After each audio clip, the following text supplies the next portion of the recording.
جون كلود غومون.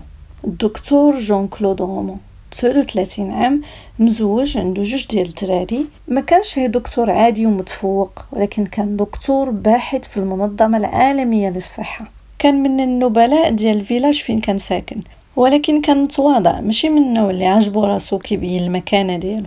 كان صديق، جار، ابن، زوج، اب مثالي حتى ل 9 جونفي 1993.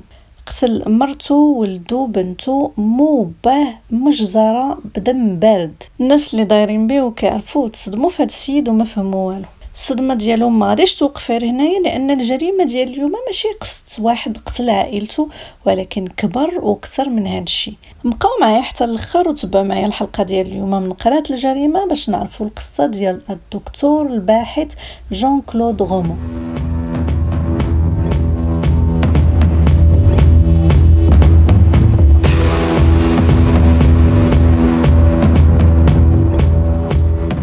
الجريمه ديال اليوم وقعت في فرنسا في واحد الفيلاج سميتو بريفسا، ما بعيدش على الحدود ديال سويسرا. الاغلبيه ديال هاد الناس اللي ساكنين في هاد الفيلاج هما ناس خدامين في جنيف في سويسرا وكيديروا لا نافيت، وما كاينينش غير الفرنساويين، كاينين بزاف الناس من جنسيات اخرين. العائله ديال لي غومون ساكنه في هاد الفيلاج، متكونه كما قلنا من الدكتور جون كلود غومون، نعيطولو غومون، دكتور متفوق باحث متخصص في القلب وفي الخليه في المنظمه العالميه للصحه. عنده 39 عام، فلورانس مرتو عندها 37 عام، وعندهم 2 وليدات، كارولين وأنطوان في عمرهم 5 سنين و7 سنين. أسرة ظاهريا سعيدة ما خصها خير. في 11 جونفي 1996 شالت العافية في الدار ديال لي غومون. منين جاو البومبية كانت العافية شالت مزيان وكلات واحد الطرف كبير من السقف ديال الدار. البومبيه ما لقاوش منين يدخلوا لان البيبان والشراجم كلهم كانوا مطرقين. منين البومبيه كانوا كيحاولوا يفروا شي باب باش يدخلوا، واحد منهم بان له شي شرجم في البريمير ايطاج ما مسدودش، كان غير مردود. جابوا هذاك السلوم ديالهم سبيسيال وطلعوا بداو كيطفيو في العافيه. بان ليهم واحد من الضحايا اللي كاينين وسط الدار منين كيطرش بالماء كيتحرك، كان هو الدكتور جون كلود غومون مازال حي. جات لومبيلونس هزاتو في حاله حرجه، داتو ديريكتومون لوبيتال في جنيف. للاسف فلورانس ماتت، راسها مهرس، غالبا السقف ملي كان كيتحرق تحت على شي حاجه من السقف وهرست لها راسها. والوليدات بجوج تا هما ماتوا وكان طرف منهم محروق. الدكتور غومون اللي نجاب اعجوبه من هذه الحادثه حتى هو في حاله حرجه ودخل في كوما اصطناعيه. العائله ديال فلورانس تعلمات وكل شيء هاز الهم لهذا الدكتور غومون كيفاش غادي يكون الاحساس ديالو، كي غادي يواجه هذا الواقع منين غادي يفيق من الكوما ويلقى بان وليداتو ومرتو كل شيء مات وبقى غير هو. وكما البوليس علم العائله ديال فلورانس، خصهم يعلموا العائله ديال غومون. والقضيه هنيه شويه صعيبه لان غومون وحيد ابويه، ما عنده لا خو لا خت، ووالديه كبار في السن، وامه مريضه بالقلب.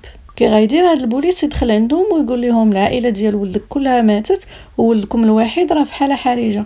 البوليس مشاو للدار ديال والدين غومون، دقوا تشبعوا حتى حد ما جاوب، فرعوا الباب لان الناس كبار في السن، وكيتفاجئوا ببات غومون ومت غومون مقتولين بمكحله ومغطين، وحتى من الكلب ديالهم ما فلتش. البيبان كانوا مسدودين من الداخل، ما كاين لا سرقه لا علامات ديال العنف. القرطاسات اللي لقاو كيمارشيو مزيان مع واحد المكحله منقيينها ومقاده ومعلقه في لاتولي ديال بات غومون. داوها الجدرميه لانها من المحتمل تكون هي الاداه ديال الجريمه. لي جوندارم داروا بحث مع الجيران، ما ربما يقولوا لهم شي حاجه تفيدهم، وكلهم اكدوا بانهم شافوا الطوموبيله ديال غومون قدام الدار ديال والديه. يعني غومون داز عند والديه، ولكن ما لقاو حتى شاهد يشهد ويقول بانهم شافوا هاد الناس حيين من مور ما مشى غومون في حاله. لي جوندارم ولا كيبان لهم هاد الشيء غريب بزاف، وخصوصا ملي غادي يرجعوا للدار فين شعلت العافيه وغيديروا البحث ديالهم. البحث كيقول اولا العافيه ما بداتش من مركز واحد، باديه من بزاف ديال المراكز. ثانيا لقاو الاثار ديال ليسانس، ولقاو شي دابيدون اللي عامرين بالليسانس فيهم الاثار ديال ليسانس. في البيت نعاس ديال غومون لقاو بان الباب كان مسدود، وتحت الباب زادوا خانقينو معرمين الحوايج تما وخانقين الباب، والبيبان كاملين ديال الدار كانوا كلهم مطرقين من الداخل. والطب الشرعي كيقول بانهم كلهم ماتوا مضروبين بقرطاسات في ظهرهم باستثناء فلورانس مرت غومون، هي بوحدها اللي مضروبه في راسها من اللور 4 ديال الضربات خايبين ومن الجنب 2 ضربات هرسوا ليها راسها. كارولين البنيته مقتوله ب3 القرطاسات قاسوا لها القلب، والريا ماتت في بلاصتها. أنطوان الوليد 2 ديال القرطاسات في ظهره قاسوا له الريا والقلب. بالنسبه لوالدين غومون، امير باه مات بقرطاسه وحده قاست له الريا، دارت له نزيف داخلي، مات في 3 دقائق الاولى. عن ماري موت غومون 3 القرطاسات قاسوا لها الريا. الطب الشرعي كيقول بان اي قرطاسه ضربات كانت بنيه القتل، ما هياش في يد ولا في رجل وعندك الامل انك تعيش. في هذه المرحله ديال البحث الجدرميه يقدر يكون عندهم فكره على شكون يمكن يكون دار هذه المصيبه. اولا العافيه اللي تشعلات كانت بفعل فاعل، ثانيا البيبان كما قلنا كانوا كلهم مسدودين من الداخل، والناس اللي كانوا لداخل على حسب الطب الشرعي كلشي ميت قبل ما تشعل العافيه. ها اللي مضروب في راسو، ها اللي مقتول بالقرطاس. الوحيد اللي ما مضروب ما مقتول بالقرطاس هو غومون، يعني الوحيد اللي يمكن له يسد البيبان من الداخل هو غومون. والجيران والديه كيقولوا بانه هو اخر واحد شافوه عندهم، وما عاودوش شافوا والديه كيدوروا حيين من بعد الزياره ديالو الاخيره. يعني الدكتور غومون اللي في الاول ظنينا انه نجب اعجوبه وبمعجزه من هذه الحادثه ديال الحريق، هو دابا المتهم رقم 1 في الجريمه ديال القتل. لي جوندارم ما يمكن لهمش يستجوبوا غومون لانه باقي في كوما، ولكن بداو البحث ديالهم باش يعرفوا شكون هاد غومون، وبداو بالجيران ديالو والعائله ديالو، وكلهم كيعاودوا نفس الشيء. جون كلود غومون طبيب كبير وموهوب وباحث، خدام في لينسام وفي l'OMS المنظمه العالميه للصحه، مختص في امراض القلب والشرايين وباحث في الخليه، ودائما كيدير ندوات في فرنسا وخارج فرنسا. أستاذ جامعي في ديجون وبزونسون. وفي 1983 يعني هذه 10 سنين باش خدم في المنظمة العالمية للصحة، واستقر هو والعائلة ديالو في هذا الفيلاج فين وقعت الحادثة. فيلاج مجموعين فيه غير الأطور والناس اللي هما رمز النجاح في حال الدكتور غومون.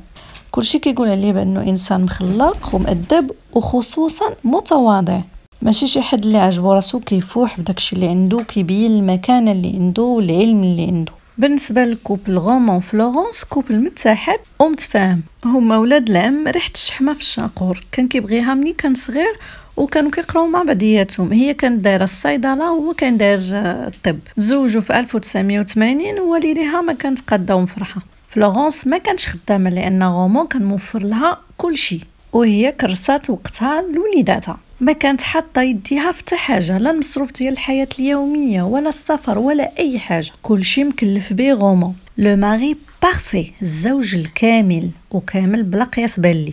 لي جوندارم مازالين كيساينو غومون خرج من الكوما، وزادوا كيبحثوا بغاو يعرفوا اكثر على هذا الانسان اللي عايش هذه الحياه الكامله، اش داه ينوض يقتل هاد الناس كاملين. ولقاو عنده واحد الصديقه ساكنه في باريس، عيطوا لها في التليفون سولوا على الدكتور غومون، منين سمعت سميتو طاحت السيده كتبكي، وقالت لهم بانه حاول يقتلها في الغابه ديال فونتين بلو في 9 جونفي، يعني ليله قبل ما تشعل العافيه في دارو. قالت لهم بان هذاك الليله كان عارض عليها لواحد العشاء عند واحد الصديق ديالو اللي هو برنار كوشنير، الوزير ديال الصحه في داك الوقت. هاد العشاء كان دايرو في اون ريزيدونس سكوندير، سكن ثانوي ديالو في داك المنطقه. تلفوا على الطريق ساعه المكانه هما كيدوروا تما، حتى لواحد الوقيته قال لها غادي ننزل باش نتاكد من لادريس راني عندي في الكوفر، وقال لها راني جبت لك واحد لو كوليه بغيتك تلبسيه في هاد الليله. هي في الاول رفضات، بقى كي انسيستي، هبطات السيده مشات جات الكوفر، قال لها غمضي عويناتك لو طون باش نعقد لك انا لو كولي. رش عليها بديك لا بومب لاكريموجين وعطاها واحد الشوك الكتريك وبدا كيجيفها بواحد القن. بدات هي كتغوت وكتقول له عافاك، فكر في وليداتي فكر في وليداتي. غومون حبس وبدا كيعتذر منها وقال لها اسمحي لي، راه يمكن الدواء اللي كناخذ هو اللي كيخليني ندير شي حوايج ما كنشعرش بهم، لان غومون كان عنده ان كانسر ان لانفوم منين كانت عنده 22 عام.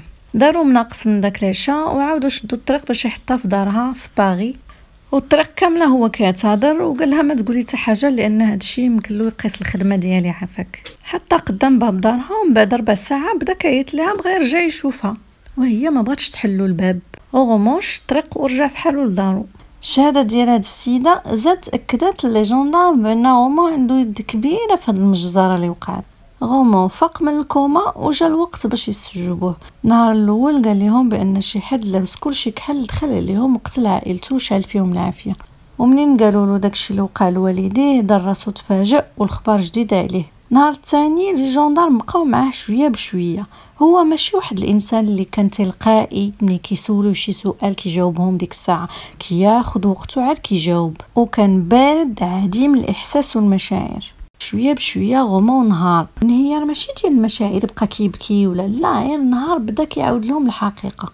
قال لهم في 9 جونفي القصه بدات بمناقشه مع مرته، ماشي دابيزه، غير مناقشه، وما قالش لهم شنو هو الموضوع ديال المناقشه. من بعد هي طلعت لبيتها وتبعها وقال لك ما بقى عاقل على حتى حاجه، تشافى قدامه ميته. من بعد يعترف ويقول بانه ضربها للراس 6 ديال الضربات بولو باتيسري اللي كنسميوه حنا بالدارجه ديالنا دلاك، حتى هرس ليها راسها. وشد داك لو غولو باتيسري وغسلو ونظفو وردو لبلاصتو. ديك الساعه كان الصباح، وليدات ويلا فايقين وكانوا جالسين قدام التلفازه كيتفرجوا في الرسوم المتحركه. عيط لبنته هي الاولى، طلعها ليطاج لبيتها وقال لها غادي نلعبوا واحد اللعبه، ديري راسك تحت المخده.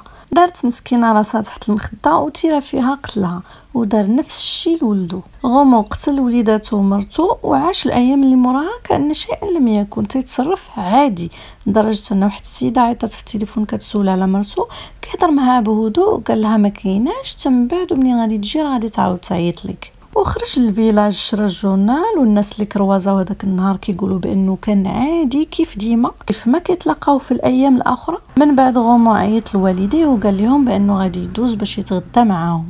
من بعد ساعه ونص ديال الطريق وصل لدار والديه، الدار فين تزاد وكبر وعاش الطفوله ديالو والمراهقه ديالو، فين والديه كبروه وفشوه وعطاوه كاع اللي قدو عليه. لقى موجده الطبله ديال الغداء، جلس مع والديه حتى يتغدى، ومن بعد جرب قال له اجي تشوف ما عرف شنو، تيرا فيه قتلو.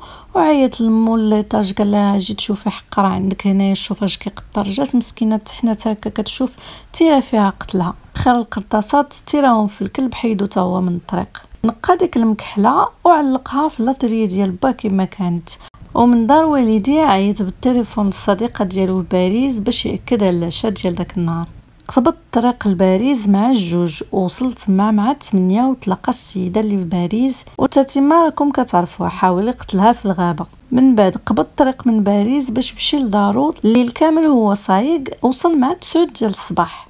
ومن داك الوقيته هو ساد عليه في دارو والجوتات ديال ولادو ومرتو في ليطاج. دوز النهار كامل هو كيتفرج في التلفازه كيزابي من اذاعه لاذاعه.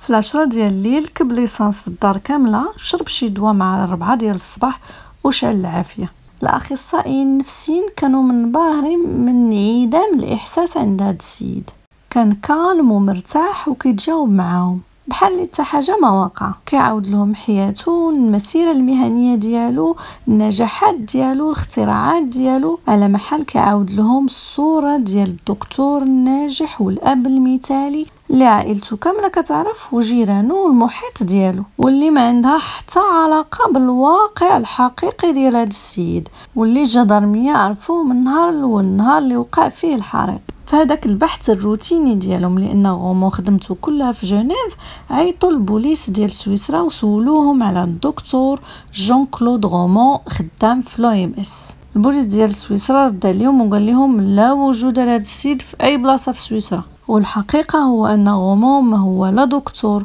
ولا باحث ولا أستاذ جامعي، هو لا شيء. عيش عائلته باه ومرته وولادو ونسابو وجيرانو في كذبة لمدة 20 عام.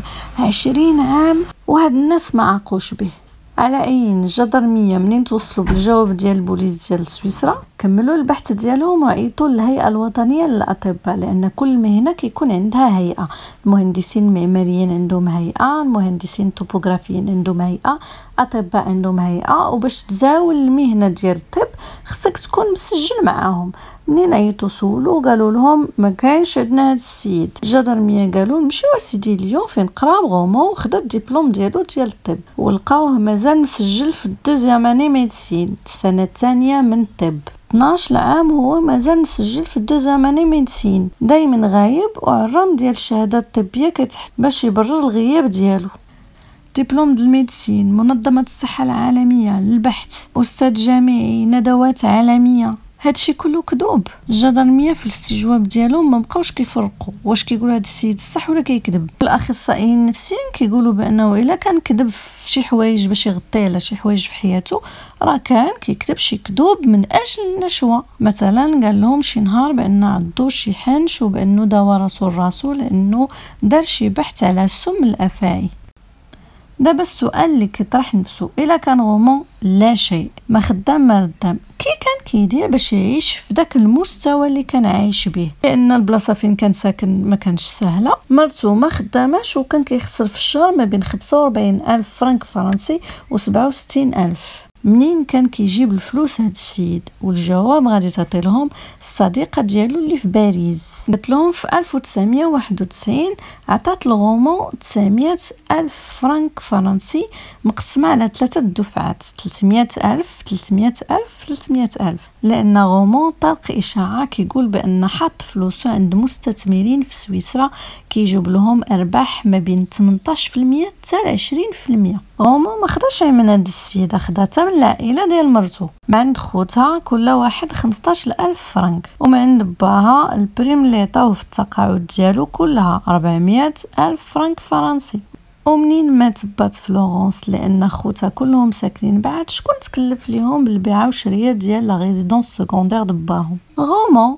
والفلوس ديال البيعه والشريه ديال هاد الدار بيان سور غومون تستثمرها لهم في سويسرا ب 20% ديال الارباح. وباهم وتا هما ما فلتوش مساكن، فلوسهم كاملين اللي كانوا جامعين في حياتهم استثمرهم غومون. واللي ما كيعرفوش هاد الناس كاملين بان غومون كان عنده واحد الكونت وحيد ويتيم في سويسرا اللي ما بين 1982 و 1985 يلا كانت فيه واحد 500 فرنك. هاد السيد ما خدام ما ردام، ما عنده اوكان ستاتيو، ما عنده حتى مدخول، والطريقه الوحيده بالنسبه له باش يعيش كيما بغا هي ينصب على عائلته وصحابه. 8 سنين الاخرى دار في جيبو 3,450,000 فرنك. وما وقفش هنايا، تاجر بامراض والام الناس. عام مرتو كان عنده كونسير في ستاد الاخر. قال لهم غومون في المنظمه العالميه للصحه كاين واحد الدواء معجزه، يلا حنا كنجربوه ولكن راه غالي بزاف، هي شي 3 د الكينات كيديروا شي 15,000 فرنك. ونصب على هذا السيد ودالو 60,000 فرنك وعطاه كينات عاديين ما عندهم حتى علاقه بالكونسير. السيد دوز ايام معدوده ومات. الغريب في الامر ان هاد الناس كاملين اللي عاطين فلوسهم ما عمر شي حد ما قال اجي نتحاسبوا ولا وريني الارباح ولا وريني فين الفلوس، من غير حماه اللي مات ايام معدوده من بعد ما قال له اعطيني فلوسي. دايوغ العائله ديالو كتشك في الطريقه باش مات هاد السيد. كيقولوا بانه كان هو وغومون في ديك لا ريزيدونس سكوندير كيصلحوا فيها شي حاجه في السقف، وحماه طاح واحد الطيحه خايبه دارت له نزيف داخلي دخلته في كوما، مات من بعدها. والشخص الثاني كانت هي ديك الصديقه ديالو لباريس وراك شفتو اش وقع ليها. الباحثين كيقولوا يمكن هاد الناس اللي بغاو فلوسهم كانوا سبب من الاسباب اللي ديكلونشاو هاد الجريمه البشعه، لان الجدرميه ملي بداو كيقلبوا على هاد الفلوس اللي تخدات لهاد الناس ما لقاوش الاثار ديالها. هما كان عايش بهاد الفلوس، ما كاين لا استثمار لا والو، وكان دار فايت، ما عنده لا ريال لا جوج، اللي بقى عنده 1000 فرنك فرنسي في الكونت ديال مرتو اللي بدات كتشك فيه حتى هي، خصوصا ملي تكروازت مع شجاره راجلها خدام في لويمس المنظمه العالميه للصحه، وكانوا وليداتها متنكرين وقالت لها جارتها هادشي راه على ولد لو سابان نويل اللي منظمه لويمس منظمه الصحه العالميه. ومرتو بطبيعه الحال تعجب ودخلها الشك وكل شيء. 10 سنين هو خدام في لويمس وما عمره ما دا ولادو. الحاجه الوحيده اللي كان كيدير ملي كيدوز حدا لو سياج ديالهم كيقول لولادو راه الشرجم ديال البيرو ديالي في 3 ايطاج. لحد الان عرفنا شنو اللي كان سبب هذه المجزره. غومون ما بقات عنده فلوس، الناس اللي عاطينو فلوس بداو كيطالبوا بها، ومرتو بدا كيدخلها الشك. ولكن السؤال اللي حير لي جوندارم والمحيط ديالو علاش هاد الكذوب كامل؟ اجيو دابا نشوفوا امتى غومون بدا الكذوب وعلاش. في 1975 كان عنده 21 عام، كان في الدوزاماني ميديسين، وكانت هذيك لا بيريود ديال لي زيكزامان. عنده النقاط والمؤهلات باش يدوز للتخوازاماني لانه كان موهوب. باقي له اكزاما واحد وما مشالوش لانه داك الوقت ما ناضش بكري ومشى عليه الحال، وعوض ما يمشي شويه معطل ويدوز ليكزامان ديالو وبقى جالس في بيتو. وفي الغاتراباج ما مشاش عاود لانه تهرست له عظيمه في يديه، وكان بامكانه يمشي ويجيبوا له شي حد اللي يكتب بلاصتو. هذا بيان سور الا كانت اليد اللي كيكتب بها. غومون كذب على والديه وقال لهم راني نجحت وراني في 3 عام ميديسين، ومن تما بدا كذوب في كذوب في كذوب باش ما يخدلش والديه، لانه كان الابن الوحيد وكان كلشي مكونسونطري عليه، كان موهوب. مع انه راه ديجا عاش واحد تجربه فشل. 1971 كان في الكلاس بريبا مات سوب، ومن طالب موهوب كان كيجي هو الاول ولا بين وبين، خلى الكلاس بريبا ورجع لدارهم وبقى عند والديه في الدار، ما كيخرج ما كيدروش عام وهما ما كيجبدوش سيره هذا الفشل. ومن بعد داك العام هي باش مشى دار الميديسين، وما دارهاش حبا في الطب، دارها باش يمشي يتلاقى بنت عمو في لافاك لانه كان مغرم بها. ودوز سنين الدراسه وهو كيحط شهادات مرة ديال لافاك، وساكن في البرطمان اللي كارين له والديه في ليون باش يقرا. وفي ايام الدراسه تقرب من بنت عمو ودار علاقه معاه، ونهار اللي قرر تجمعو وطوي معاه كذب وقال لهم فيها ان كونسير باش يبقى فيها وتبقى معاه. هو ديك الساعه راه كانوا فيه غير ولسيسات عاديين كيجيو لجميع الناس. غومون عرف يختار النوع ديال الكونسير، قال لهم فيها ان لانفوم، كونسير اللي ما كيطلبش واحد العلاج اللي هو ثقيل ولا واحد الشيميوثيرابي اللي هي ثقيله ولا شي تدخل جراحي صعيب، والتريتمون يمكن الانسان يميتريزيه. سنين كامله ديال الزواج ما عمرها ما مشات معاه للسبيطار لانه بغى يواجه هذا الشيء بوحدو وما بغاش يحملها اكثر من طاقته. عاش السنين الاولى بالفلوس ديال والديه، ومن بعد طلق ديك الاشاعه هو داير رجل على رجل بانه بلاصي الفلوس في سويسرا وكتجيب له ارباح ديال 20%. عمرو ما مشى عند شي حد وحاول يقنعه وقال له راه نستثمر لك الفلوس. هو طلق الاشاعه وداير رجل على رجل، وهما اللي كيجيو يطلبوه ويرغبوه ويعطيوه الفلوس في يديه. عرفنا هما امتى بدا الكذوب وعلاش. دابا خصنا نعرفوا اش كان كيدير هذا السيد مادام ما هو لا خدام ولا ردام لا صنعه لا شيء. اش كان كيدير في حياته هاد السنين كامله؟ كيفاش كان كيقتل الوقت؟ غومون فحال اي واحد من داك الاطر اللي ساكنين في داك الفيلاج، كينوض في الصباح يدي وليداتو للمدرسه ويقبض الطريق للحدود ما بين سويسرا وفرنسا. كيمشي لسويسرا لانه بطبيعه الحال بالنسبه للناس راه خدام في الOMS، تيدوز وقته كيدور في الشوارع ولا كيمشي للمكتبات كيقرا الكتوبه ديال الميديسين. الخدمه ديالو ما عندهاش شي توقيت معين لان كما كتعرفوا عنده بزاف الحوايج كيدير. الا كان شويه مخفف كيرجع لفرنسا ويتغدى مع وليداتو، يعاود يحطهم في المدرسه ويرجع عاود لسويسرا باش يخدم كل خميس، لانه كيقري في بورغوني كيدوز عند والديه يتغدى معاهم. من بعد كيمشي كيدير بطونوبيلتو في الغابات، كيدوز ساعات وساعات في لي زير دروبو باحات الاستراحه كيقرا دي ماغازين ديال الميديسين. وفي داك الندوات العالميه ديالها، ها هو في نيويورك، ها هو في كندا، ها هو في اليابان، ها هو في مكسيك، وهو ما هو فين في لوتيل المطار د جنيف سد عليه في البيت كيقرا دي ماغازين ديال الميديسين والكتوبه ديال السياحه باش منين يرجع لدارو يلقى ما يعاود للبلاصه فين كان. ومن بعد كيمشي لي بوتيك د لايروبور وكيشري هدايا لولادو مرتو لانه كان مسافر. غومون عنده لا باز، ومن كثرت ما كيقرا الكتوبه على ميديسين ولا ضابط البيرسوناج ديالو، لدرجه انه كان معروض في شي حفله ديال شي دكتور صاحبو، وبدا نقاش مع واحد الدكتور مختص في القلب والشرايين في حاله، وهو حقيقي دكتور حقيقي. ومنين مشى غومون في حاله، هذا الدكتور الحقيقي قال صاحب غومون كتحس براسك صغير ملي كتلاقى فحال هاد الناس هادو. وي غومون دارها بدكتور قلب ديال بصح. بقى على هذا الحال 20 عام. 10 سنين الاولى منين كان كيقراو كيكذب عليهم كيقول لهم كينجح كل عام، 10 سنين الثانيه منين تزوج وولد ولا خدمه لازمه وعايش على ظهر الناس وبفلوس الناس. حتى لهاد الدرجه هاد السيد تاق ندورو تحت من هاد الناس اللي دارين به معاقبيه. غومون كان ذكي كوميم، لا في الاختيار ديالو ديال النوع ديال الكونسير اللي مريض به ولا الخدمه اللي اختار. ما اختارش يكون دكتور حل الكابيني ديالو خدام ولا خدام في شي سبيطار ولا خدام في بلادو نيت، اختار يكون خدام في الOMS فين كاين 1700 واحد ما كيعرفوش بعضياتهم، وواخا بعيده عليه غير بساعد المكانه كتبقى خارج البلد ديالو، ما هوش خدام في فرنسا، خدام في سويسرا، يعني ما غيديكلاريش الضرائب لفرنسا اللي بالنسبه له هو راه مازال كيقرا. الفلوس اللي كان كيشد مع الناس كلها كاش، ومرتو كانت مخرجه راسها من لي كونط، ما عرفاش الدنيا كي غادا، لدرجه انها الا بغات دير الغازوال هو اللي كيدي الطوموبيل عمرها غازوال ويجيبها لها. زياده على انه متحفظ ما كيبغيش يهضر بزاف على الخدمه ديالو، حتى لا قال لك شي حاجه كيقول لكش ما تقولها لحد، سي كونفيدونسيال.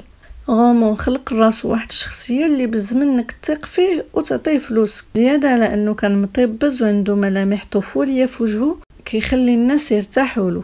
على ايين المحاكمه ديال غومون وصل الوقت ديالها، والمحكمه بغات تعرف واش هادشي اللي داروا لانه عيا من هاد الحياه ديال الكذوب وما بقالو فين يزيد، داروا في لحظه الضعف، وعلاش ما انتحرش هو وخلى الناس في الثقه. علاش منين تيرا في كلشي وقتل كلشي وشعل في العافيه، علاش ما تيراش في راسو عاد شعل العافيه؟ واش كان باغي يقتل راسو بصح ولا هي مسرحيه هادي؟ غومون كان مخطط ومنظم لكل شيء. 4 ايام قبل الجريمه شرا اون بومب لاكريموجين باش رش على صاحبته ديال باريس، شرا دي بال، شرا 2 بيدون اللي عمر فيهم ليسانس وشعل العافيه في الدار، وشرا شي دواء من لا فارماسي. دونك غومون كان مخطط لكل شيء. من غير التخطيط حتى حاجه المحكمه ما قدرت تعرف من هذا السيد، وبقاو بزاف ديال الاسئله مطروحه مبهمه. حتى من الاخصائيين النفسيين ما قدوش يسرنيو الشخصيه ديال هذا السيد. مونتور باثولوجيك، ميتومان، واش حمق؟ بين وبين نص حمق. نهار المحاكمه كان بارد ثلجه، لا احساس لا مشاعر لا تاثر. الاغلبيه ديال الاسئله كيقول بانه ما عاقلش، ولكن عاقل على شي ديتاي اللي ما غيجيب للقضيه والو. مثلا السيده اللي كان شرا من عندها الجورنال داك النهار اللي قتل فيه عائلته كامله، كتقول لهم هي داك النهار جا وشرا من عندي دوفيني ليبيغي وشرا من عندي ليكيب، ونقز هو وقال لها لا انا ما شفتش من عندك ليكيب، ما كنقراش. في وقت المحاكمه كامله دايره على القتل ديال العائله ديالو، ما بكى ما طيح دمعه، ولكن منين جبدوا له الكلب ديالو اللي مات نهار السيد وطاح في الارض وخرجوه خوه القاعه وما كتفهم والو. والمحكمه ما فهمت والو في هذا السيد، ما عرفناه نورمال ولا لا. 25 جوان 1996 يعني 3 سنين من بعد الجريمه ديال القتل، كانت المحاكمه ديال غومون. أمة لا اله الا الله جات المحكمه باش تشوف هذا السيد هذا، الدكتور الكذاب النصاب القاتل. وكيبان لهم التناقض الكبير ما بين الشكل ديال هذا السيد اللي فقد واحد الوزن كبير، شخص عادي فحالو فحال اي واحد، والفظاعه ديال المجزره اللي دار. وقت المحاكمه كامل ما دورش وجهه جهه العائله ديال مرتو ولا الناس اللي حاضرين المحاكمه، وما دورش وجهه جهه القضاة. حكم غومون بالمؤبد، ما يمكن له يطلب السراح الا من بعد 22 عام. غومون طيح راسو في حفره، وعوض ما يشوف كيدير يخرج راسو منها بقى كيحفر ويحفر يحفر وكيزيد يغرق راسو. عاش حياته كامله في جلباب شخص اخر. في صغرو كان دائما خصو يكون هو الاول باش يرضي والديه، وفي كبرو عاش بشخصيه اللي ماشي ديالو باش يرضي والديه والناس الاخرين. عاش معاناه كبيره لانه ما قدرش يعيش بشخصه بحقيقته.